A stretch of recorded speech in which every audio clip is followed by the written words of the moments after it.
so this is kind of late. But thankfully, I'm going to do this anyway.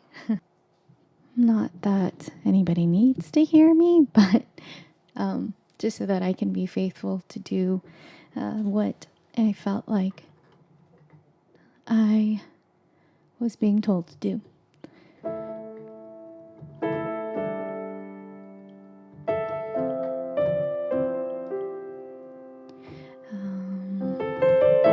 So I'm not reading in order.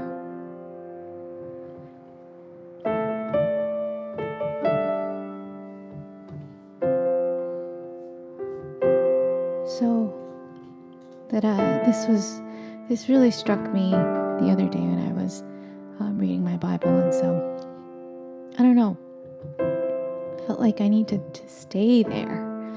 And this is from John 2, TPT Passion Translation. Jesus comes to a wedding. Now on the third day there was a wedding feast in the Galilean village of Cana, and the mother of Jesus was there. Jesus and his disciples were all invited to the banquet, but with so many guests in attendance, they ran out of wine. And when Mary realized it, she came to him and asked, "They have no wine. Can't you do something about it?" Jesus replied, "My dear one, don't you understand that if I do this, it won't change anything for you, but it will change everything for me? My hour of unveiling my power has not yet come." Mary then went to the servants and told them, "Whatever Jesus tells you, make sure that you do it." Now there were 6 stone water pots standing nearby. They were meant to be used for the Jewish washing rituals. Each one held about 20 gallons or more. Jesus came to the servers and told them, "Fill the pots with water right up to the very brim." Then he said, "Now fill your pitchers and take them to the master of ceremonies." When they poured out their pitcher for the master of ceremonies to sample, the water became wine.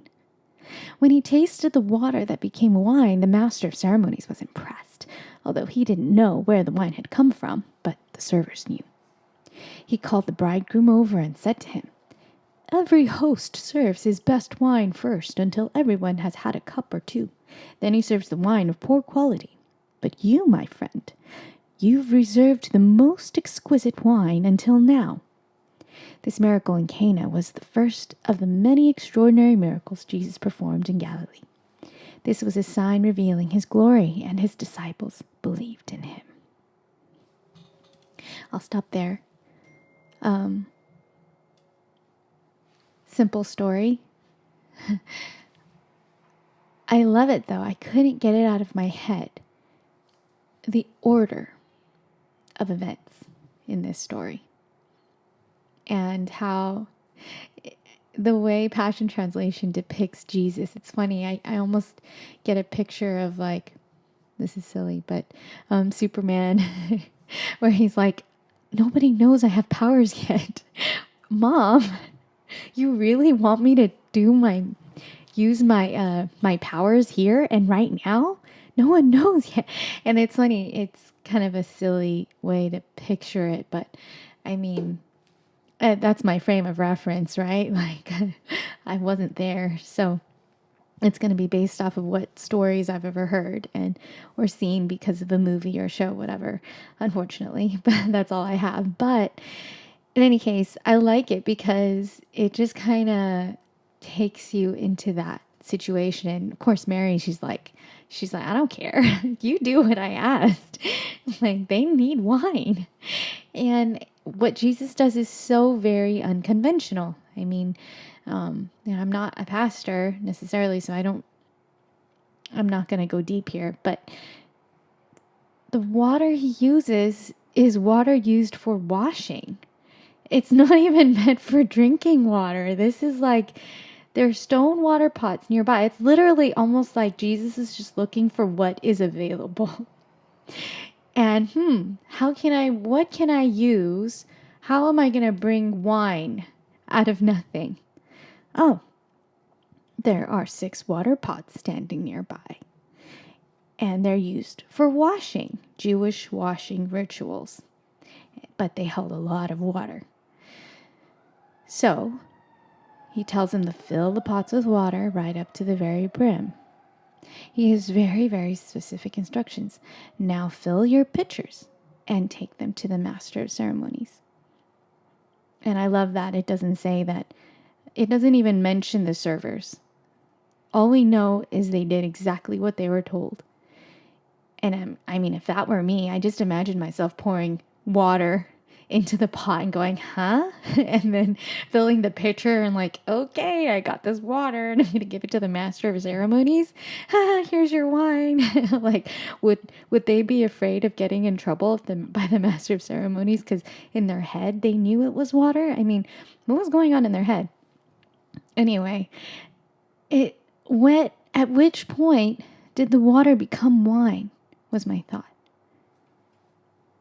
And I couldn't get it out of my head. Because when you're waiting for a miracle, you have to follow what Jesus says. You just have to go step by step. And it might feel like blind faith at a point. Not that faith is blind or that it has to be blind, but that God is wanting you to trust in something impossible that he's going to deliver. But in the natural way of life and of things and the natural laws, it's impossible. And in this case, water becoming wine instantaneously is supernatural. That doesn't happen every day. No, it was water. He didn't put anything in it. It was water. And then it became wine. But not only did it become wine, it was the most exquisite wine. And I get to that later. But they poured the water from the pot into the pitcher. And then they took the pitcher of what they poured in there to the master of ceremonies. And when they poured out their pitcher for the master of ceremonies to sample, the water became wine. So when did it become wine? It became wine when they poured out their pitcher for the master of ceremonies to sample. So they're walking around, they fill the pot with water, and then they fill the pitcher with more water, and then they got to take that pitcher of water to the master of ceremonies to sample. And then the water becomes wine. So if you're like me, you're going to feel like you're pouring a lot of water and you know this needs to be wine, but this is just a lot of water. and you pour it and you're about to hand it out and you're like, just waiting to get scolded or just, I don't know. I don't know what they were expecting, but it's hard. Sometimes it's hard to believe in a miracle, to believe in the impossible happening.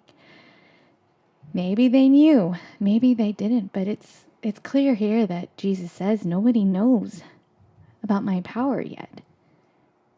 My hour of unveiling my power has not yet come. It's going to change everything for me. After this happens, they're all going to find out. Yes, Jesus can do the impossible. And all they did was do what Jesus told them to do. And they had to follow it through to the very end. Even at that last moment. And it wasn't until the very last moment when it was going to be tasted. It wasn't until the very last moment that the water turned into wine. I don't know about you, but that to me sounds like it takes a lot of faith. I wouldn't want to get in trouble by the master of ceremonies at a wedding. That's a big deal. We have a lot of people at a wedding waiting for the good stuff, and they don't get the good stuff. Uh-oh.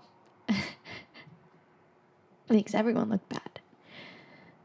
But they had to follow through with every step faithfully and obediently.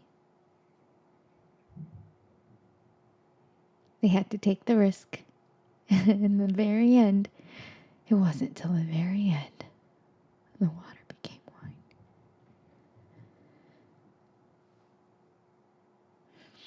So, just gonna worship and see where that takes us.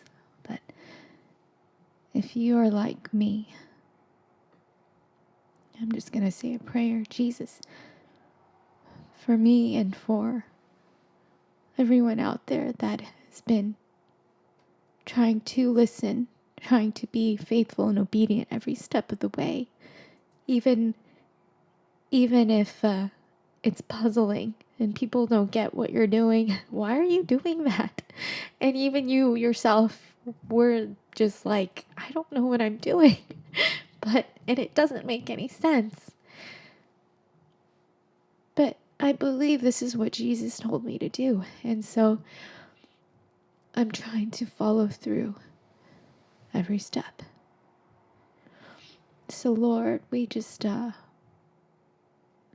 we press in and we press on.